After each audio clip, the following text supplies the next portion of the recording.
काला कानून जो वापस लिया है, मैं गौरवान्वित महसूस करता हूं हम अपने किसान भाइयों पर कि आपकी स्ट्राइक, आपका धरना, आपका आंदोलन आज सरकार को, केंद्र सरकार को झुकना पड़ा।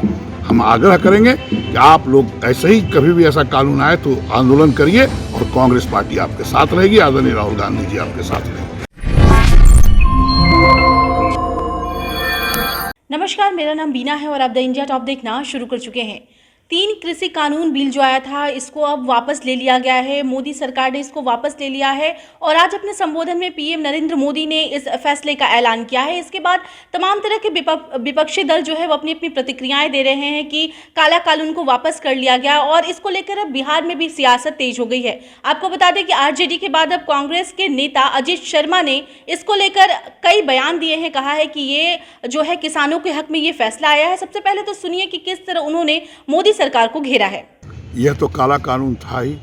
1 वर्ष से हमारे किसान भाई आंदोलन कर रहे थे। हमारे आदरणीय राहुल गांधी जी भी पंजाब में पदयात्रा में और किसान कानून का विरोध कर रहे थे। आज तो जीत हुई है किसान भाइयों का, हमारे आदरणीय राहुल गांधी जी का। आखिर ये काला कानून कोई भी सरकार लाएगा किसानों के खिलाफ में, उसे वापस लेना ही पड़ेगा, क्योंकि यह कानून की ज़रूरत नहीं है। आप कॉरपोरेट घराने को भरने का काम कर रहे हो, इसलिए ये काला कानून जो वापस लिया है, मैं गौरवान्वित महसूस करता हूं हम अपने किसान भाइयों पर कि आपकी स्ट्राइक, आपका धरना, आपका आंदोलन आज सरकार को, केंद्र सरकार को झुकना पड़ा।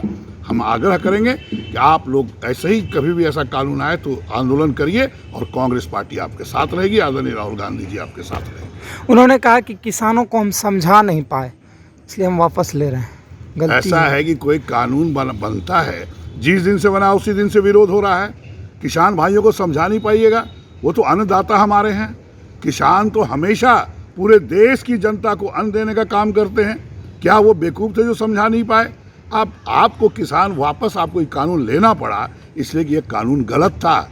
और आप बता दें कि चुनाव जब जब आता है तो आप कुछ ना कुछ ऐसा ही काम करते हैं। कभी देश खतरे में है।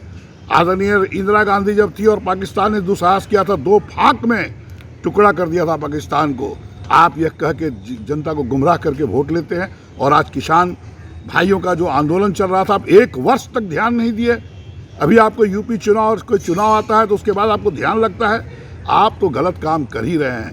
तो प्रधानमंत्री जी, कम से कम जनता के ताकत पर आप वहां बैठे हैं, इसको याद रखिएगा। तो ये थे कांग्रेस दल के नेता अजीत शर्मा, जिनका ये मानना है कि ये काला कानून है। काफी लेट लतीफी के बाद इस कानून को जो है वापस लिया गया है और आने वाले दिनों में इस फैसले का स्वागत तो किसान कर रहे हैं, लेकिन अब जो सवाल उन्होंने ये किया है लोगों से और खासकर जो है पीएम नरेंद्र मोदी से कि आखिरकार इतने देरी के बाद इस फैसले पर निर्णय क्यों लिया गया, कितने लोगों की जान इस आंदोलन में जा चुकी है। ऐसे में बड़ा सवाल ये है कि क्यों चुनाव जीतने के लिए ही क्यों इसको एक मुद्दा बनाया गया और लगभग 1 साल बाद जो है इस आंदोलन के होने के बाद इस फैसले को वापस लिया गया है। ऐसे में यूपी चुनाव में क्या मोदी सरकार जीत पाएगी, ये भी सवाल अजीत शर्मा ने किए हैं। आपको क्या लगता है? आप भी अपने सुझाव हमें कमेंट के जरिए दे सकते हैं। इसके साथ ही अगर अब तक आपने हमारे यूट्यूब चैनल को सब्सक्राइब नहीं किया है तो इसे सब्सक्राइब कर लें और ऐसे अन्य तमाम खबरों के लिए बने रहें द इंडिया टॉप के साथ। धन्यवाद।